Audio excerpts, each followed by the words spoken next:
Ladies and gentlemen, we're going to start now. Welcome to this webinar organized by the Central Asia-Caucasus Institute out of Washington, D.C. at the American Foreign Policy Council.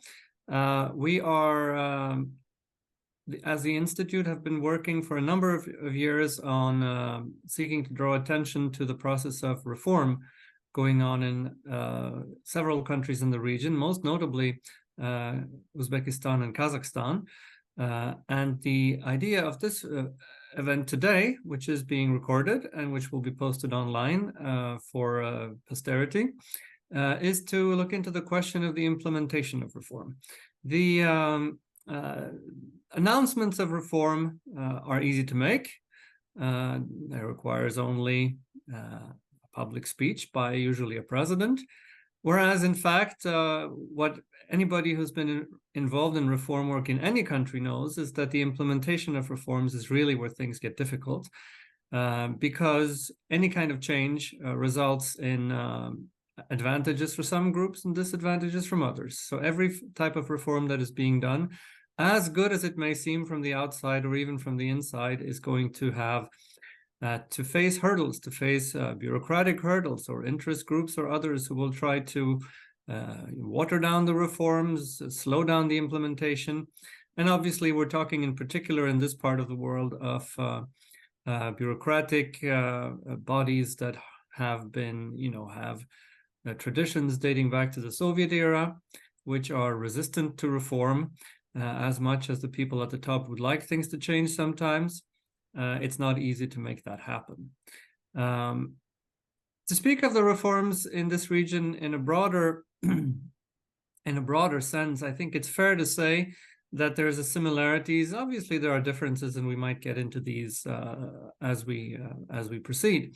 I think the similarity is that these reforms are all intended to improve the efficiency of government and the transparency of government. They're intended to strengthen the legitimacy of the governing bodies and their respective societies, and to some extent also internationally. In this regard, they're all similar. They're also similar, I should add, in the fact that they are not primarily intended to result in immediate democratization.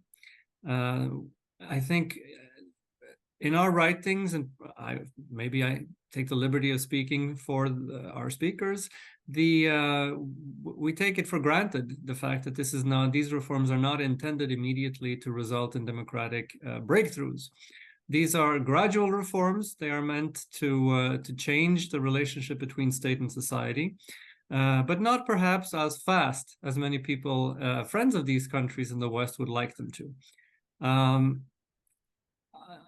Let me briefly introduce our speakers. I will take the prerogative as the moderator also to deliver my own remarks towards the end of this webinar. We will start with Mjusa Sever, who is the founder of Regional Dialogue, splits her time between Slovenia and Tashkent, and has done so for 20 years. There was just an event in Tashkent very recently commemorating the 20 years that Mjusa has been working to sometimes very much in behind the scenes, or if you will, or should I put it, out of the way of the spotlights, perhaps, in order to work with, rather not against, the governing institutions and the bureaucratic institutions in Uzbekistan, working with the forces that support reform and that have wanted reform in that country. And she has done so longer and more consistently than anybody I know, perhaps than anybody in existence. So we're very happy to have you here, because nobody knows the reform process in Uzbekistan more than you. You have been there and worked with them long before the positive news from Uzbekistan came in the headlines of the world. We also have Fuad Karimov. Fuad is a man who wears many hats. From our perspective, he is mainly a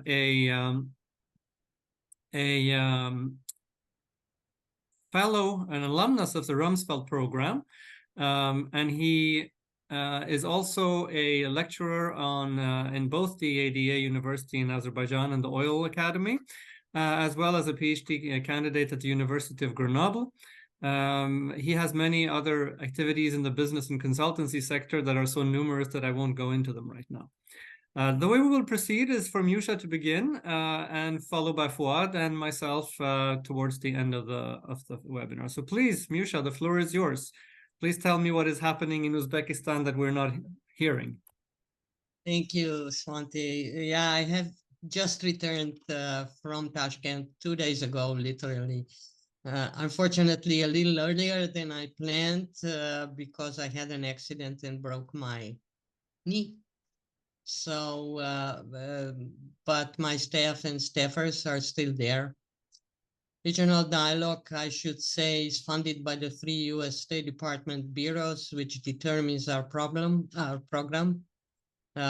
First by INL Bureau, which focuses on criminal justice and anti-corruption, and by DRL Bureau that supports working with universities, with legal colleges, with teaching methods, and a very strong support to establishing strong defense attorneys profession. And then lately we are also implementing CT Bureau, Counterterrorism Bureau, focusing on money laundering, financial intelligence, and countering terrorism financing. That's all. We have several US, European, Slovenian consultants, and a big staff of Uzbek professionals and a staff head office in Slovenia. As you mentioned, I did celebrate 20 years on the ground in Tashkent last Friday, actually meeting with a lot of Uzbek friends from institutions, civil society, government, different universities that we worked with, students, lawyers. It was really fun. So I am actually, a living witness of how the reforms have developed in Uzbekistan. I came 20 years ago to deal with human rights activists and with torture. So that's how it started. As I said, I always believe in dialogue. Maybe my advantage is that I was born in communism. I walked through wars in the Balkans. I participated in strengthening independence and transition in my own country, Slovenia. So I've seen, the challenges people face. The advantage of Uzbekistan is that it is a very big country, the most populous country of Central Asia. It has enormous amount of young people that were born after independence, and they are, imagine, unheard of in Europe with its demographic problem. Uzbeks get 55,000 new young people per month, which brings it to about 800,000 per year. That's enormous growth. So with the new president following the death of President Karimov in 2016, President Mirziyoyev started with a very ambitious program. It sounded very nice when we first heard it, but the fact is that he also renovated his staff with a lot of young people. Many of them studied outside, and they are leading the way in all different areas. I would focus on the latest achievement, which is the constitution of the new Uzbekistan, as they call it. It was passed by the referendum on April 30 and confirmed to be valid from May 1st this year. This basically, as all our experts, US, European, evaluate this constitution to be probably the most modern one, also comparing to several newly European states, state democracies. It, for instance, includes the right to internet, which is not in any constitution in other countries. Of course, that is the consequence of pandemic, which also was an interesting experience for Uzbekistan. It kind of forced it to open up, to start using digital tools. And that is helpful because they started to cut down the notorious bureaucracy, from the Soviet experiences. The other issues that are very important is that as traditionally, let's say, the cradle of most moderate Muslim Hanafi school, Sunni. It also opened freedom of religions, so that factor is something that could be a good example for other Muslim countries. It also addresses gender equality in a way that really provides a model for many of neighbors, not to mention its southern neighbor, Afghanistan. It also addresses the rights of disabled. So they're offering a lot of attention to that, and it opens up communication between government and civil society. The constitution is set in such a way that it's the citizens, their dignity, their rights and needs are the top priority, and the state should serve its population. That created a different climate. So our main work with all the experts that we have, and we have a lot, is basically to deal with our colleagues in different institutions and share the brainstorming in a brainstorming approach. What needs to be done? Where are possible challenges that they can face? And trying to simplify the procedures. Of course, as I mentioned, with pandemic, they switched a lot to digitalization, which makes it easier also for businesses. Like it's once our work basically is linked to computerized reporting, to the taxes are paid directly through digitalized entrance. So all that is good. On the geostrategical level, I would say Uzbekistan really did incredible job in opening up to the world. That brought entirely new spirit into the Central Asian region. They repaired the intensified links with all their neighbors. They're also the main country trying to intervene and assist Afghanistan, which is very important also for a broader situation. Uzbekistan is also a member of different international organizations. They are part of Shanghai organizations, which they were chairing, I believe, 2 years back. It was very important in that moment that their peace-loving approach prevented any downsizing of or conflict type of approach by Shanghai Organization. They also are currently chairing the Organization of Turkic States, so that's also very important.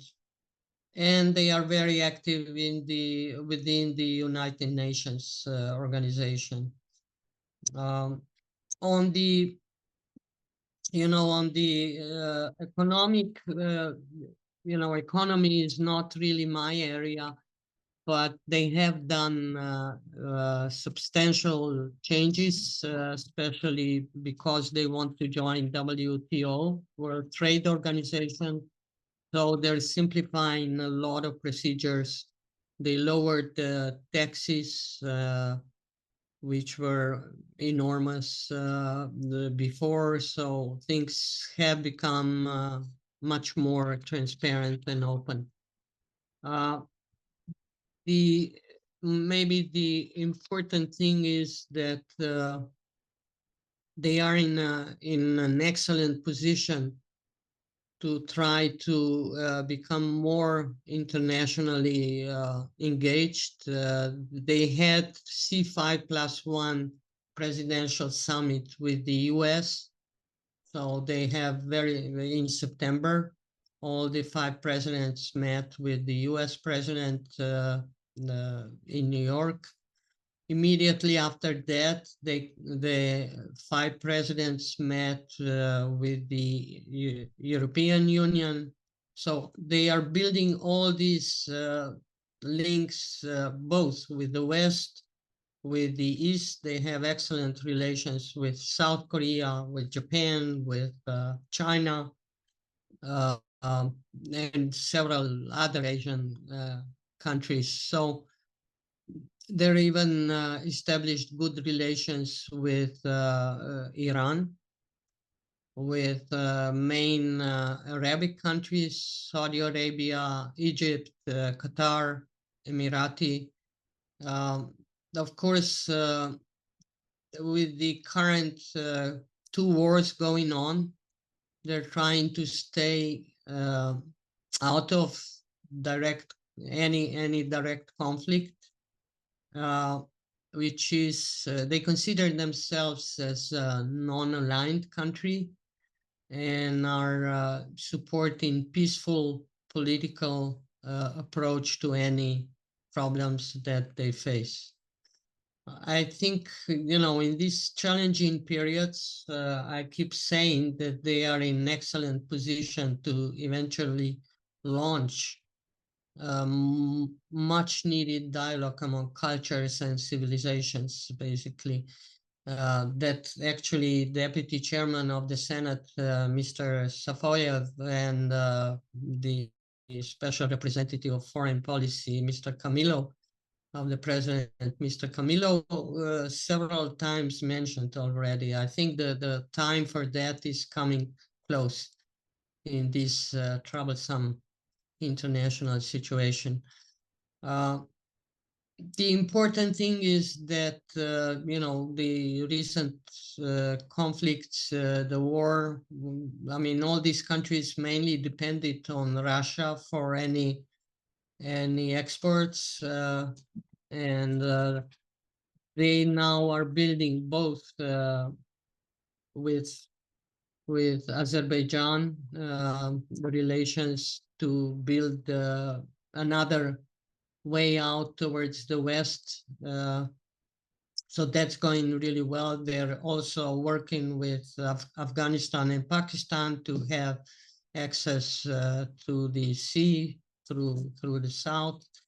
And I think the relations with Iran and Emirati are also offering other transport options. And of course, in building another transport through the Caucasus, also is getting great support great interest also from China, because that would be another option to reach the European area. So that helps. People see progress. People see different attitudes from the government. The government is basically cutting down its administration, which is interesting, and offering support to entrepreneurs, to ideas. There's also special attention given to opportunities to the youth, to young people, and they are fascinating in ideas. Currently, the government is also supporting scholarships for young people to study outside. I think we actually did some training of, I think, about 30 Uzbek students that went to study in the US. There's also many going to study in Japan, China as well. So that creates entirely different mentality than in population. The other very important aspect in growing economy is also tourism. Uzbeks passed relatively fast under President Mirziyoyev's leadership, practically visa-free regime. I don't know to how many countries, but including, for instance, even US citizens above 55 do not need the visa. Most of European countries are visa-free. And I think the same goes also for most of Central Asian countries and even Eastern countries. I think even Chinese have visa-free regime up to 30 days. So that also means that there's more exchanging among population. And Uzbeks too can travel outside. Turkey is very popular. Emirati is a popular destination. The connections are also growing, plane connections. Yeah, the Uzbekistan today looks very, very different from what I saw in 2003 when I came. During the last years, Tashkent and all the other capitals in the regions are also changing very fast. It's hard to recognize it. They're becoming a very modern city, in different regions. And yeah, that's basically my impression. It's people in Uzbekistan are much more relaxed, are friendly, are positive oriented. So it's the consumption is also big. I can give also some numbers if needed. I mean, the exports are growing. I think they are now exporting to 164 countries, and the exports are more and more finished products, not just elements as before. And they are a rich country. Basically, they are the world's 9th largest producer of gold. That's helpful. And the 7th largest producer of uranium, which is also much desired. So as far as I know, they also have all elements of the Mendeleev system. So that, of course, attracts interest also by foreign economic partners. But the other thing that is also very popular in Uzbekistan is textiles. So they are now interested to promote their designers, and yeah, and of course they're known for their due to their warm climate and lots of sunshine. They're also known for their good food, their fantastic vegetables and fruits. So they are also looking at exporting that too. Generally, their exports grew by 21% during the last few years. Their per capita quadru became comparing, by the World Bank in 2022, GDP per capita has quadrupled. I'm sorry, I'm bad in pronouncing it. 4 times more in the last 22 years from, if it was US 558.2 in 2000, it's now 2,255.2 in 22. So that doesn't even count the last year. So yeah, it's one of the most attractive countries now, I believe, also for the Western world. European Union, which kind of ignored it before, now found that it's really a very interesting region, basically. I consider this region to be one of the most important ones, especially in connection with the Caspian, Azerbaijan, probably also others, Georgia and so on. Central Asia can really become the most attractive area. And it's beautiful, and it has fantastic history.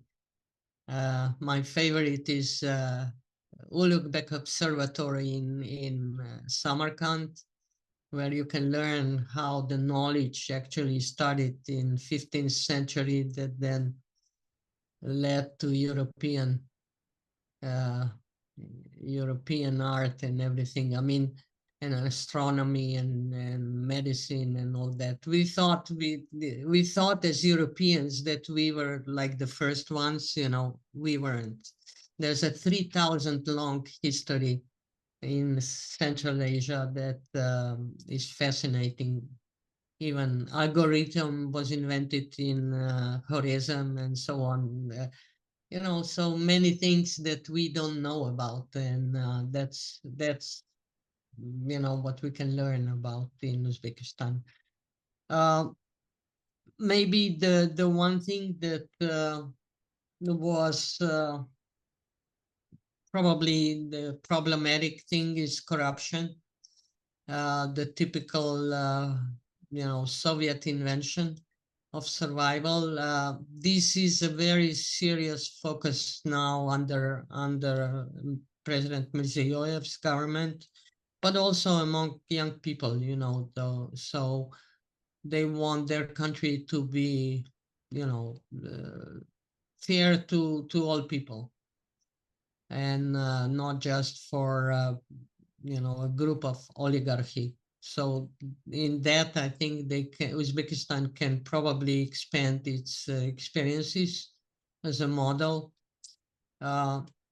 It's hard to learn to live on a legit basis, but I think there is a lot of desire, both in the older population that is finally, getting rid of this fear and is becoming stronger and more courageous in speaking up. I do hope that they will stop this approach of conferences and long speeches that don't help anyone, and take a lot of energy and time and money, and are moving to more modern approaches of direct communication and brainstorming and sharing of experiences. I am very positive about the future of Uzbekistan and the region, basically. it's important to have respectful dialogue, and with that you can approach a lot of challenges and problems, and we can help each other. That's about. I'm open for any other specific questions. Also on economic area, which is not actually my main interest, but I can respond to questions if needed. Thank you very much, Mjusa. There is actually a question. We'll come back to that after we are through with our main presentations. Thank you for that broad overview of what is happening in Uzbekistan. Now we'd like to move to Fuad from Baku, who will tell us about the situation regarding the reforms and implementation in Azerbaijan. Please, Fuad, welcome. Thank you very much, and it was great to hear about the progress in Uzbekistan. We love Uzbekistan very much. Actually, first time I was there in 2001, more than 20 years ago. And our Rumsfeld network annual gathering was just a few years back in 2019, in pre-COVID era. So as you mentioned, totally agree with you, great progress, and Samarkand is always in our hearts. We love that city very much. So thanks for the great positive news. Coming to Azerbaijan, I'll talk about 2023 and maybe something which is upcoming in the next year. But when we look at the changes and progress and reforms, we have to look at Azerbaijan 2030. It's actually the roadmap that has been built and adopted, and gradually we going through that progress. So the first phase is basically broken into 22-26, and we're currently right in the middle of that stage. And if we look at our long-term vision, these 2030 goals are ideally mapped with United Nations 17 sustainable goals. So that was an objective, is to make sure that we have domestic development at the same time have consistency with the United Nations overall sustainable goals as well. So there is actually a website developed. You can take a look later. It's Azerbaijan 2030 at government.us, which shows the progress, which reforms are taking place, which particular ministry or agency is responsible for implementation. And it's broken basically on several key aspects. Competitive growth, one of the most important. And for me, when I reviewed our budget, revenue budget for 2024, it was good to see that the non-oil sector revenues are over 40% estimated next year. So diversification, one of the major goals, diversification from oil and gas dependence or industry, is more to private sector, more to small and medium-sized enterprises. So that's focuses being consistently inclusive society. That's one of the goals which also aligns with the United Nations missions. The modern innovations, the smart cities that has been started developed in the liberated areas. So all the technology labs that can be leveraged in the government agencies, like online tax applications for more transparency, or with some regions, as I said, in some liberated areas, it's also on a big agenda. Great return to the liberated territories. That's one of the most important things, especially in the past years, because the many IDPs now have a chance to go back, and there is also an opportunity to rebuild all this infrastructure. So there is an infrastructure basically includes all socially important aspects as well, economy, trade, to make sure that life is fully interacted in that regions. And basically, last but not least, very important, the environmental footprint, especially across the country and especially in the newly liberated regions. Let me talk you through some of the legislation development.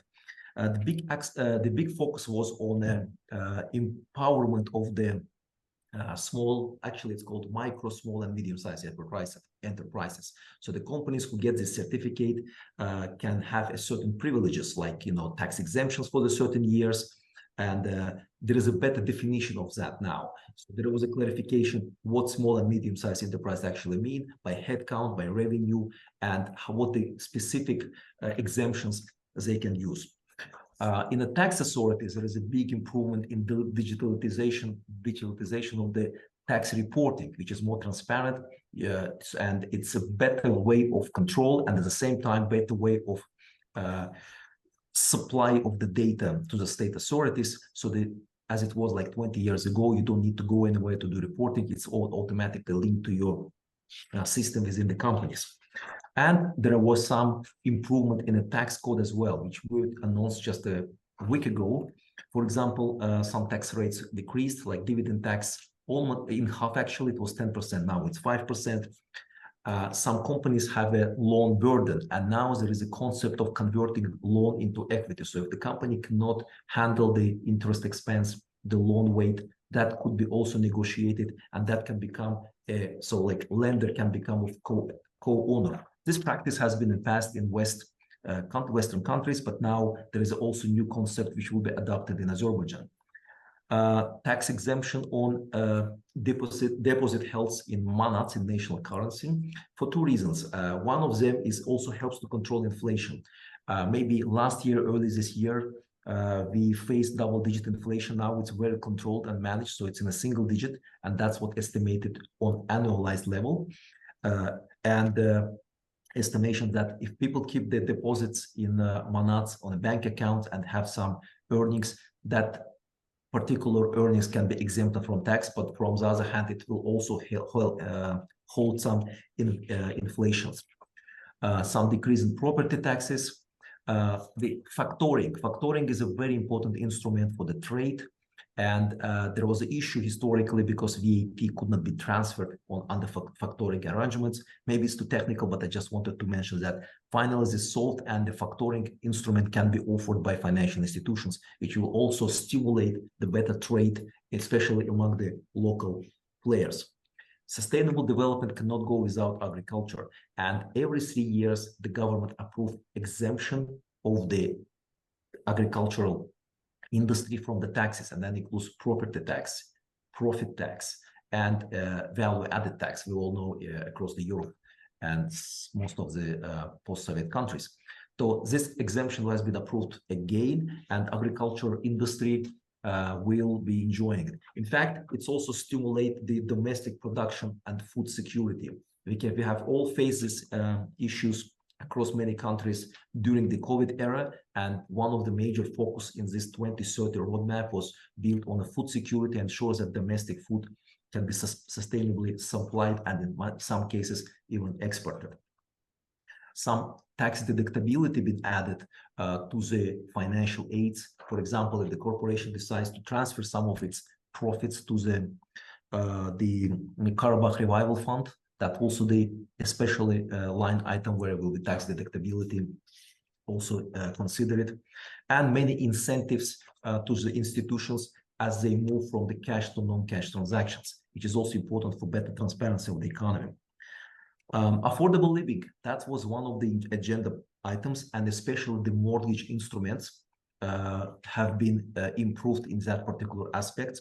So the more affordable mortgage rate and application process, so all digital application process for the mortgage has been already provided, and that will also stimulate the construction industry, because if demand in the living increases in the capital and across the region, that will also be another boost for the construction industry as well. We mentioned numerously before the importance of the free economic zone, which was established in Azerbaijan, ALAT, and that also serves as a hub and the door and the corridor between Asian and European markets. And there are more members being joining that particular infrastructure. As a person who also, works in universities, there is some important developments in the educational sector as well.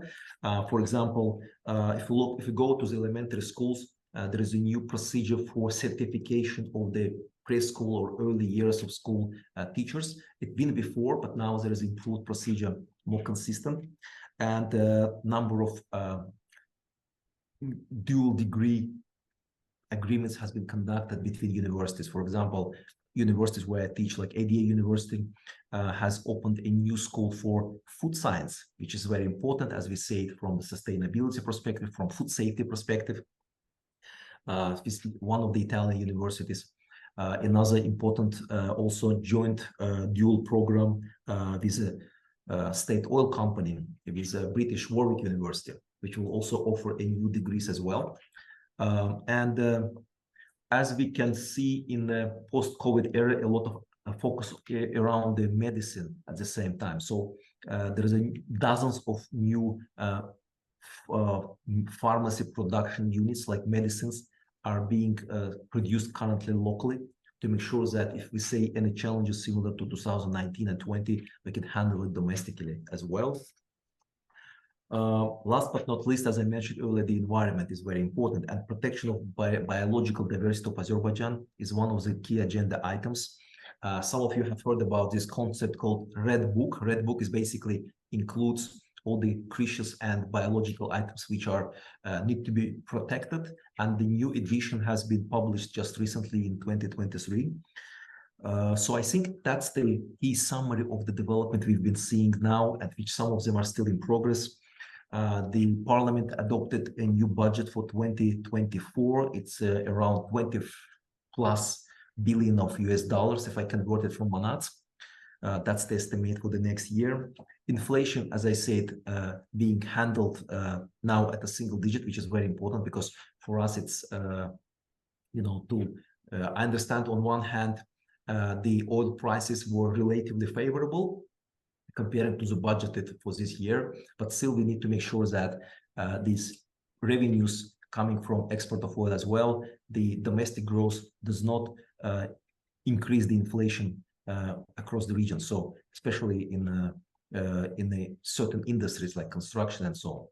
So these are basically the key areas I wanted to mention. There are some others, like, for example, domestic tourism. There has been more and more focus given to the making more popular domestic tourism, like, for example, the food festivals in the region, to make it also attract the foreign tourists. As it was mentioned in Uzbekistan, we also have the visa acceptance visa issuance regime has been improved over the past 5-7 years, and we can actually observe it in more recent years. You know, Azerbaijan has been hosting a lot of events. Some of them are athletic, a sporting event. Annual Formula 1 unites the fans across the globe, and who can come and join it here. Just, you know, a couple of years ago, we also hosted Euro Cup, 4 matches including quarterfinal. So there is a lot of interesting events happening, and there is more to come in 24. Thank you very much.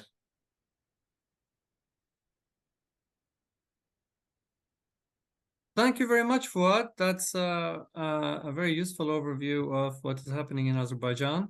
I will now pass the baton to myself and speak a bit about the situation in Kazakhstan, and after that we will open up for questions and answers. Some are already coming in, and we welcome any more that will be from the audience. With Kazakhstan, in the case of Kazakhstan, I think everybody knows that the situation changed over time from 2019 onwards, when President Kassym-Jomart Tokayev came into the position of president. Of course, we know that long before that, there were many announcements, many visions of Kazakhstan's future being announced under the time of President Nazarbayev, including the goal of Kazakhstan coming among the most developed nations in the world, Kazakhstan 2030, Kazakhstan 2050. But we really saw the shift from announcement into something more substantial after Mr. Tokayev came into power.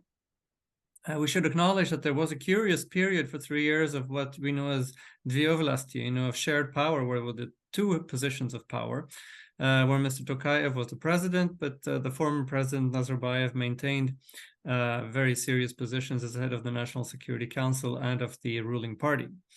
At the same time, already from the start, President Tokayev put himself in the position as an agent of change, very carefully, if you will, balancing the need for change with also the benefits of continuity with the positive accomplishments of the past.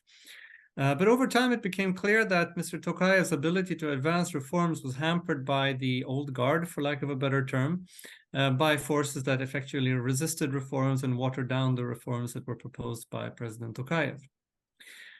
Towards the end of this period, which ended in 2022, I think we could witness a decline of the health of former President Nazarbayev, which in a way paradoxically made things worse, in my opinion, because it probably meant, at least this is my interpretation, that former President Nazarbayev, to some extent, lost control over forces that were, nominally speaking, loyal to him in the informal power balance of Kazakhstan. And this situation came to a point after the protests in early January 2022, where I think there is now a growing consensus that what really happened is that the popular protests over price hikes for energy were hijacked by elements of the old guard that staged a coup against the president. And President Tokayev was thought to be a weak force, perhaps a placeholder, but he responded with an iron fist and began to root out the influence of the old guard in Kazakhstan after this. The cost of suppressing the coup was to call in the CSTO to support, to maintain stability. This obviously did not look very good in the optics of it, and it appeared that Kazakhstan would go more, if you will, repressive and into the Russian orbit. At least that was the prediction of many pundits in the West. In fact, what we see is that the opposite happened, that President Tokayev understood that his legitimacy rested on advancing reform agenda that he had been previously announcing, and if anything, prioritizing Kazakhstan's national interest, definitely in regard with the demands coming from Moscow. Very shortly after the January events, Mr. Tokayev launched a new package of reforms in March 2022, which he claimed, taking perhaps an inspiration from what Mjusa spoke about, that this would lay the ground for a new Kazakhstan. This reform agenda would put to a referendum in that year. And among other, these reforms sought to change Kazakhstan's super-presidential system of government by strengthening the powers of parliament. There was also a revision of the electoral system to open up, to some extent, for greater popular participation in politics, and a reform of the judiciary to make it more accessible to the population. To me, perhaps one of the most important reforms was the introduction of a constitutional court, which took place in November of 22, a little over a year ago, to which individual citizens now have the right to appeal directly.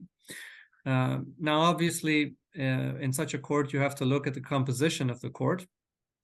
And I think it's quite important to look at the appointees that President Tokayev nominated to the court. Two of them, if you will, came from a traditional, judicial background in government institutions, but the two other nominees by the president came from a completely different background, individuals from civil society that did not have a past in official state bodies, but in academic institutions, and people who had extensive publications in Western academic and policy journals.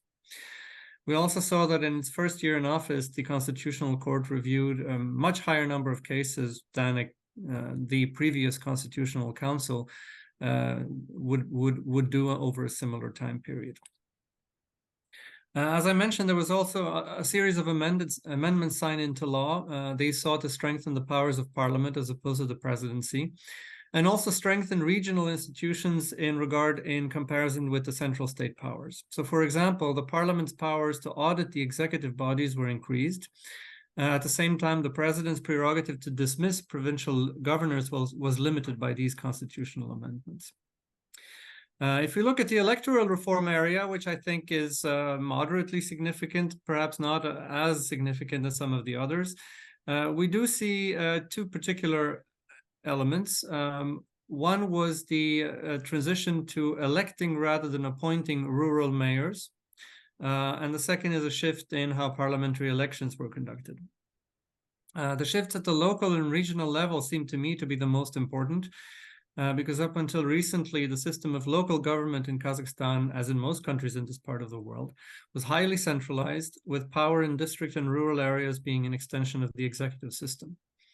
After President Tokayev acknowledged the strong popular support that existed in the country for rural mayors, so-called akims, to be elected rather than appointment, the government gradually began to roll out reforms to shift to the election of these mayors.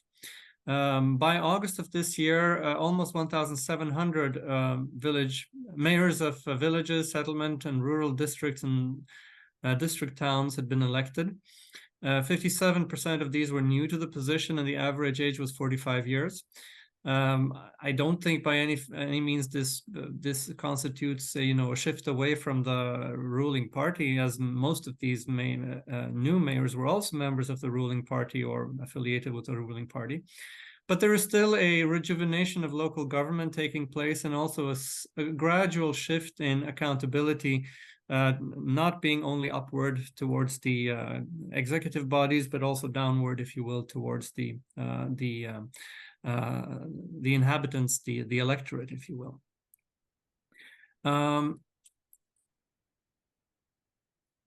Just in September, President Tokayev in a speech announced that this reform would be expanded to larger cities, which suggests that the government is feeling emboldened to expand rather than contract the experiment with direct elections to regional executive bodies.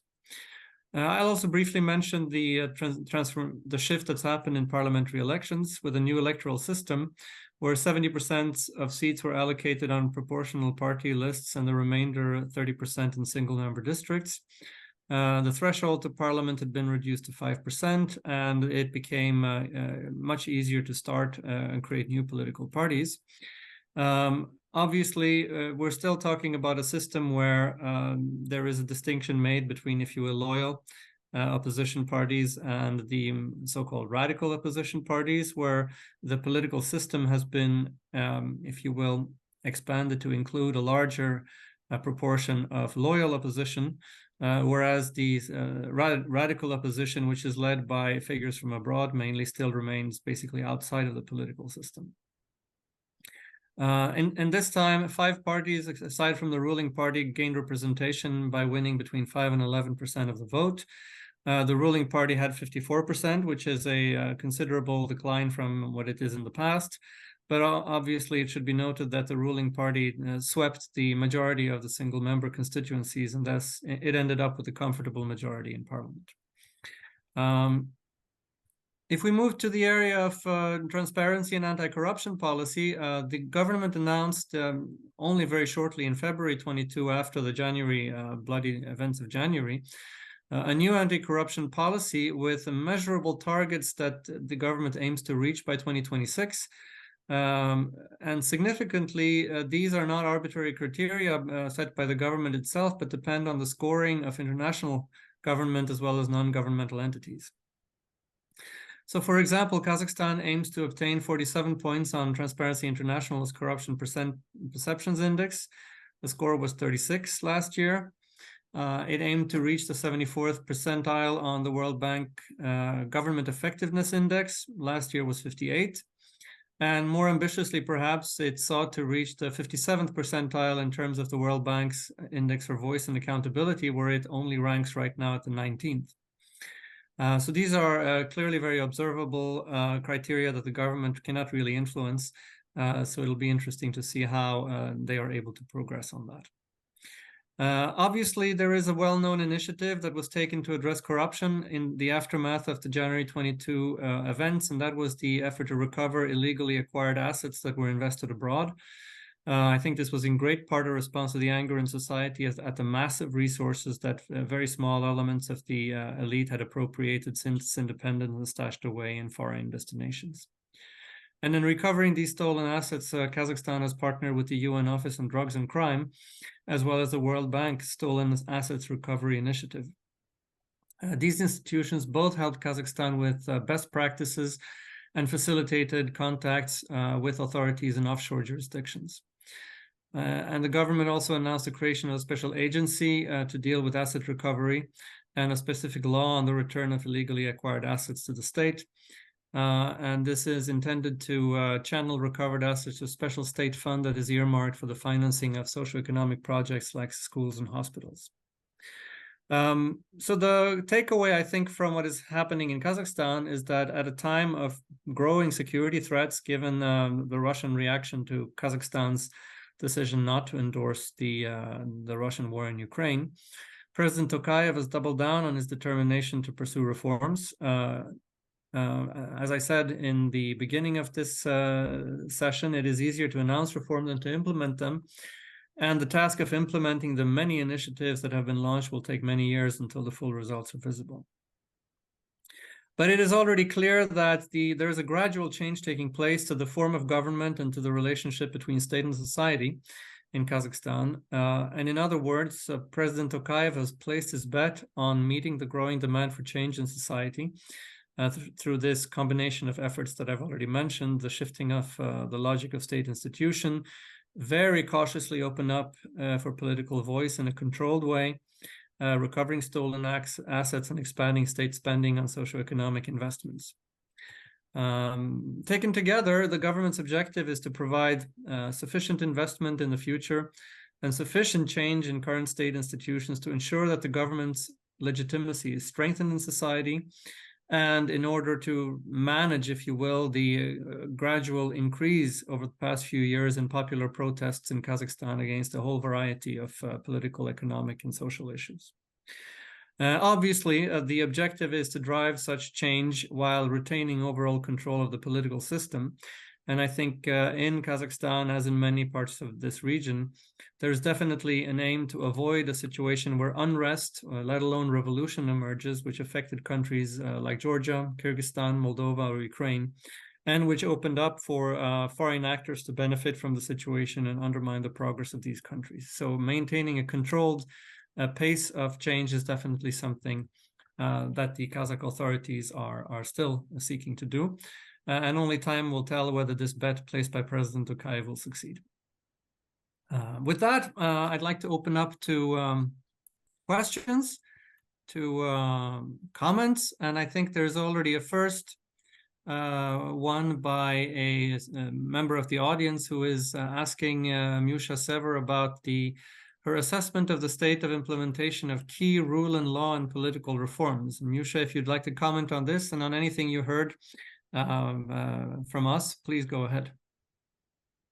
I think, as I said before, the Constitution actually means listed all those issues that were highly criticized by both by citizens, but also especially in the West.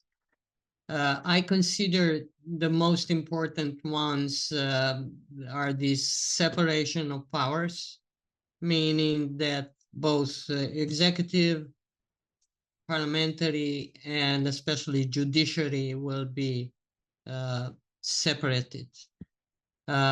We have worked a lot with the judiciary, and we have both Supreme Court and the Supreme Judicial Council are heading in the right direction now. There's a new chairman of the Supreme Court that's very reform-oriented, and so are his immediate deputies. The same thing with the Supreme Judicial Council. They're walking in the right direction. Regional Dialogue also has a memorandum of cooperation with U.S. Federal Magistrate Judges Association, so we have enormous amount of experts available to focus on concrete issues, practicing with them. The one thing that the Constitution also declared is to introduce adversarial system, bringing equality of arms into the base for any justice. We have been doing that together, and I've seen progress in practice with defense attorneys and prosecutors training together. We trained 10 professionals from each side, and we then are supporting their training done together all around the regions. This is probably the unique and one of the most important progress, because first, prosecutors stop wearing uniforms. They are more like their Western colleagues now, and I consider that as a big sign of, supporting the democratization of judicial system, which is very important. The new constitution also declares court orders for searches and surveillance. You know that most of the problems in the past derived from, these illegal searches by law enforcement, either security or interior or whatever, that caused the most problems. I dealt with it in the past, so I understand this is a very, very important step forward. We actually already started to train law enforcement on that, and judges specifically, and that will continue in the next weeks. This is actually our main focus. We're bringing both European and US judges to work with their colleagues in Uzbekistan. We also worked in the area of digitalization of courts. I mean, all these institutions have introduced internal digital secure lines so that there is a bigger control and communication among them within the institutions. Another thing which is very, very important was establishment of law enforcement academy, which was done with a presidential decree on November 28th last year. All the international, professionals consider this as a very important step forward because they will be trained, both prosecutors, investigators, National Guard. I mean, main law enforcement people will be trained according to the one unified, standards. Mainly, they have a lot of. We have, I think, 4 or 5 experts working nonstop at the Law Enforcement Academy. A lot of them have cooperation also with the Western. They just signed the memorandum with the French magistrate institution. We are connecting them with several American the campuses of law enforcement, federal ones too. So this is very important. The new generation of law enforcement is being trained. Of course, things won't happen overnight, but the process is going very well in the right direction. The other thing which I didn't stress before that much was that the role of media, also independent private media, is becoming really much more articulated. So that also plays a role, people start speaking up, and that's what you need to make a change. People are getting rid of the fear to speak because law enforcement is not that power anymore, which hushed up all citizens' comments. So in that sense, I'm very optimistic. Of course, it will take a while, and here it's very important to bring to use the approach of peers. It's very easy if you bring judges from the West. We also brought some Japanese judges so that they can discuss how to do things. Or same goes for prosecutors, investigators, criminal legislation. They need to talk to each other, and then things go very, very fast. We also are very happy with the civil society organizations becoming really strong. Especially, I have to mention Yuksalish, which is an amazing nationwide movement. They have representation in each and every region. We're doing a lot of anti-corruption risk assessment together with them all around the country.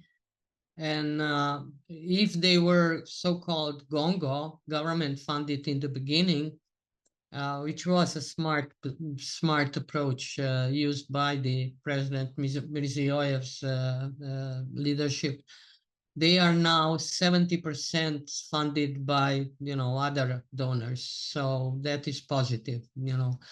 Give them a chance to start, and all these young people will start very fast. There's also very strong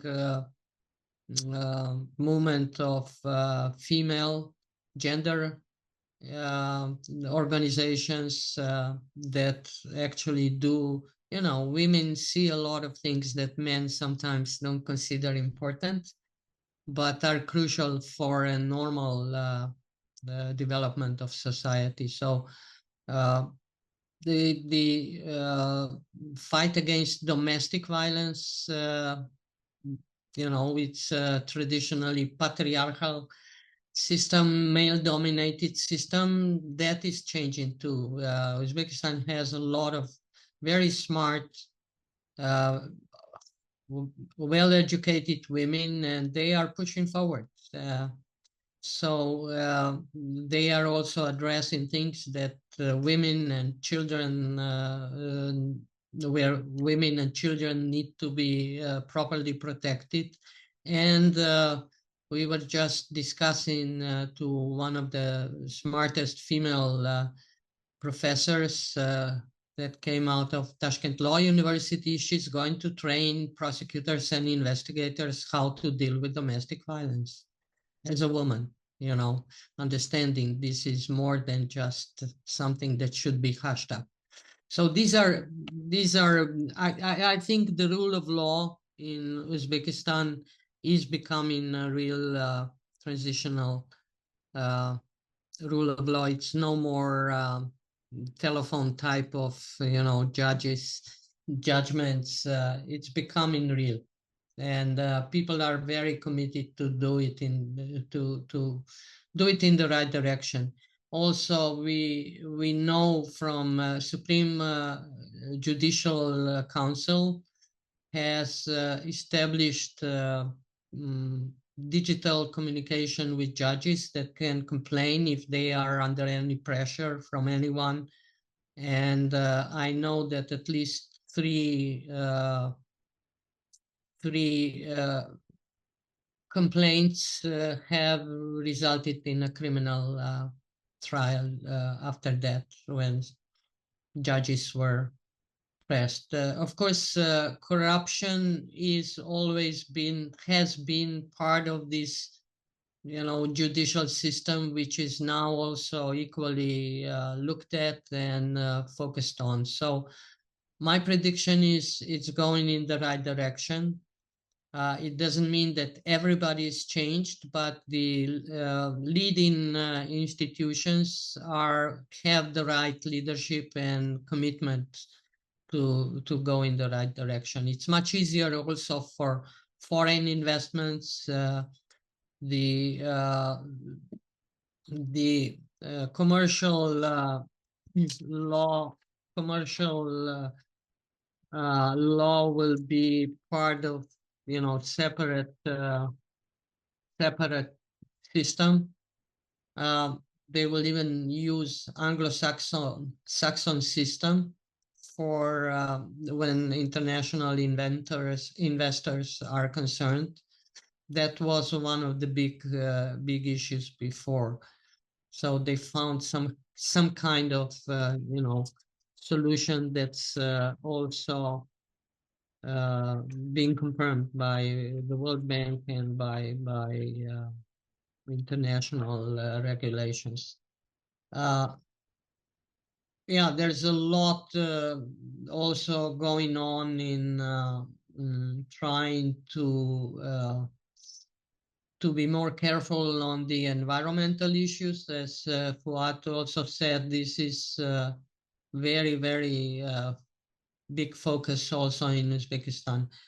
They're switching after rather terrible experience in this January, when basically Russian pressure kind of turned off gas in the coldest month of January, with -23°C. Everything froze.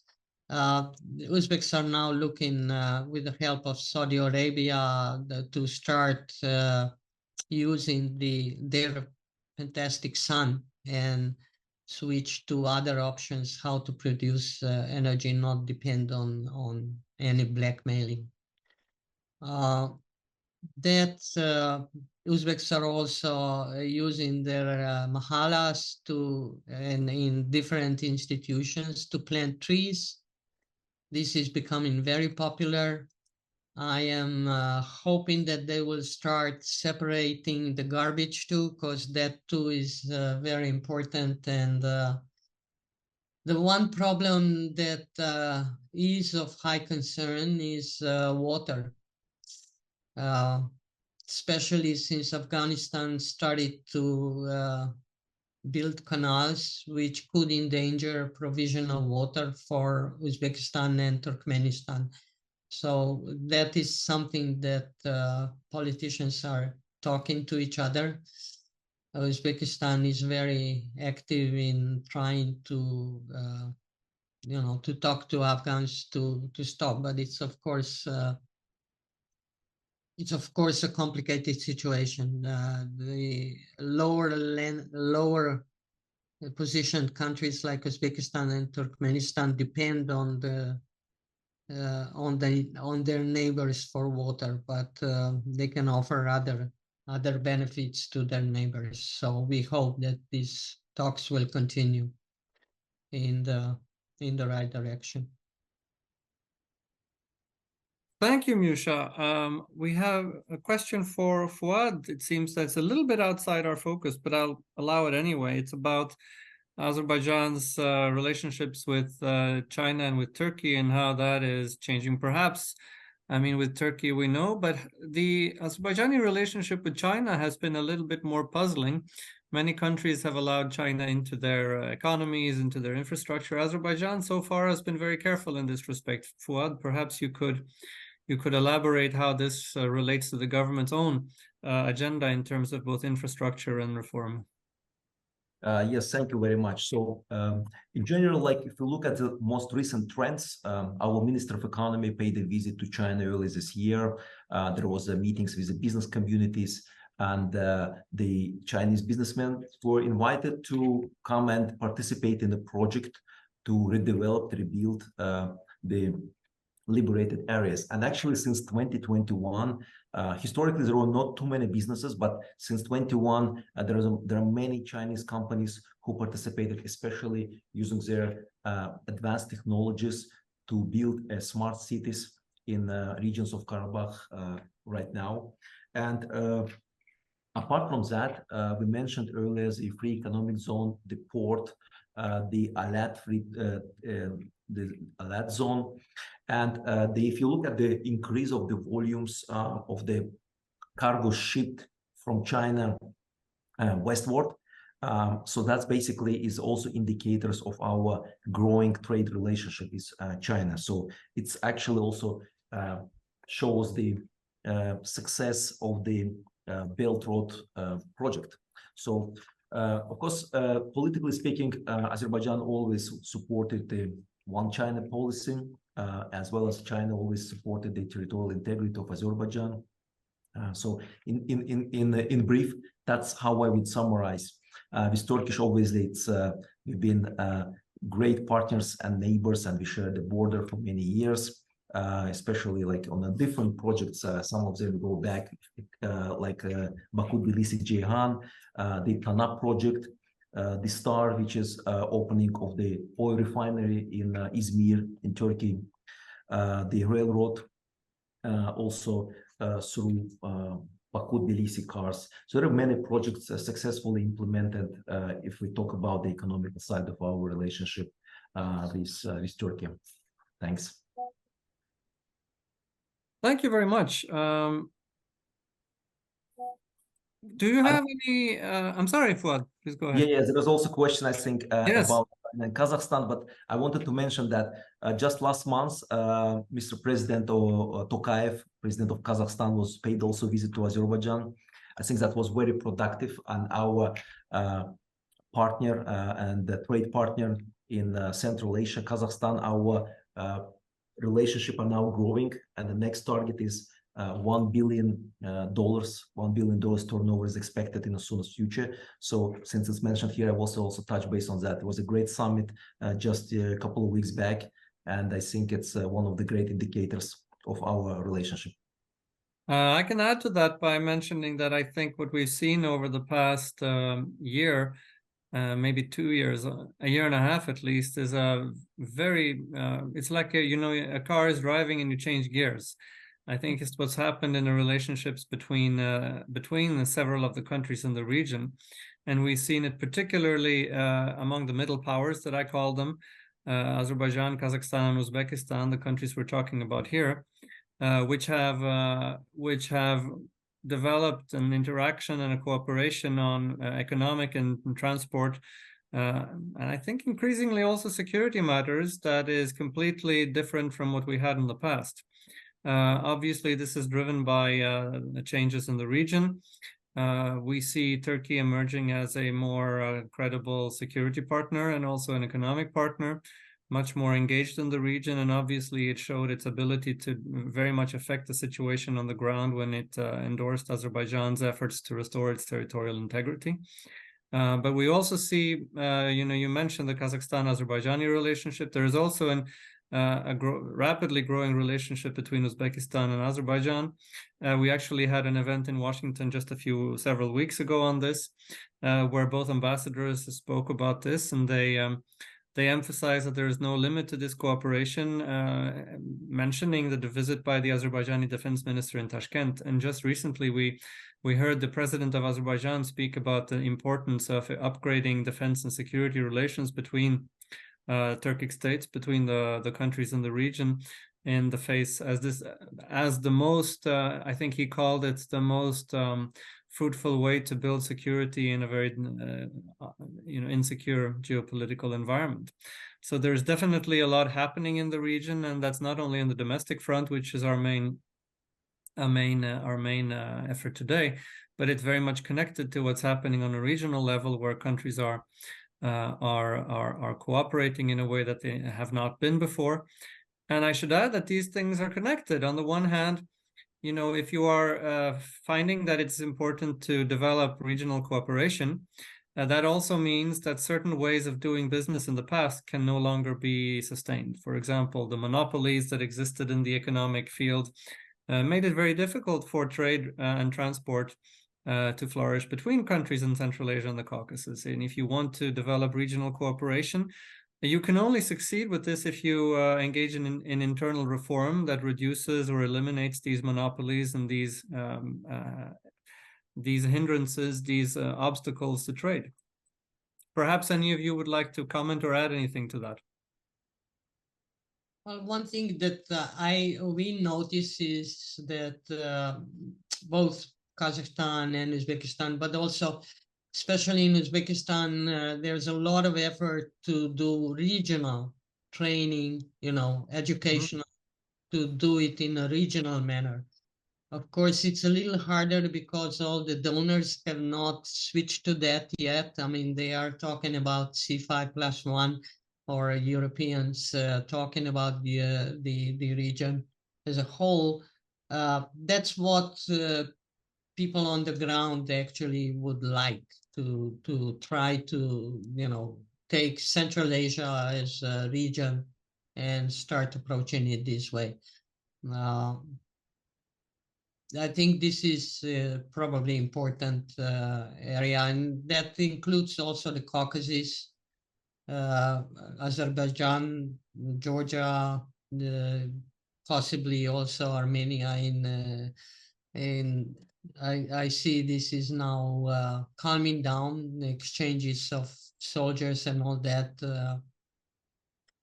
It takes peace and stability for more positive reforms and progress, and people are aware of that, and they're fed up with with constant problems and all sorts of revolutions and either color or otherwise imposed.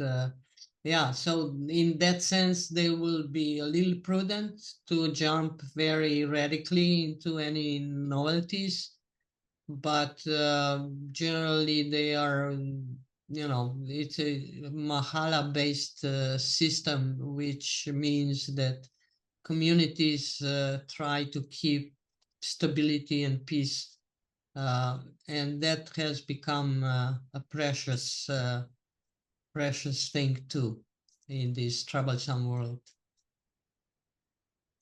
Thank you. Fuad, any comments? Yes, thank you very much. I think, yes, we shared a lot of thoughts together. So in my opinion, yes, there is a consistent and growing relationship between this region, and I see only positive signs through this 23, and looking at our roadmap, which also involves increasing the relationship with countries that we mentioned, there is a very positive outlook. Very good. With this, I think we are reaching the end of our allotted time. I would like to thank you for your contributions. I think these are subjects that are going to continue to command our attention for a long time. And if we don't see you before, I wish you a happy holiday season. And thank you again for contributing. Thank you very much. Thank you, Svante. Thank you.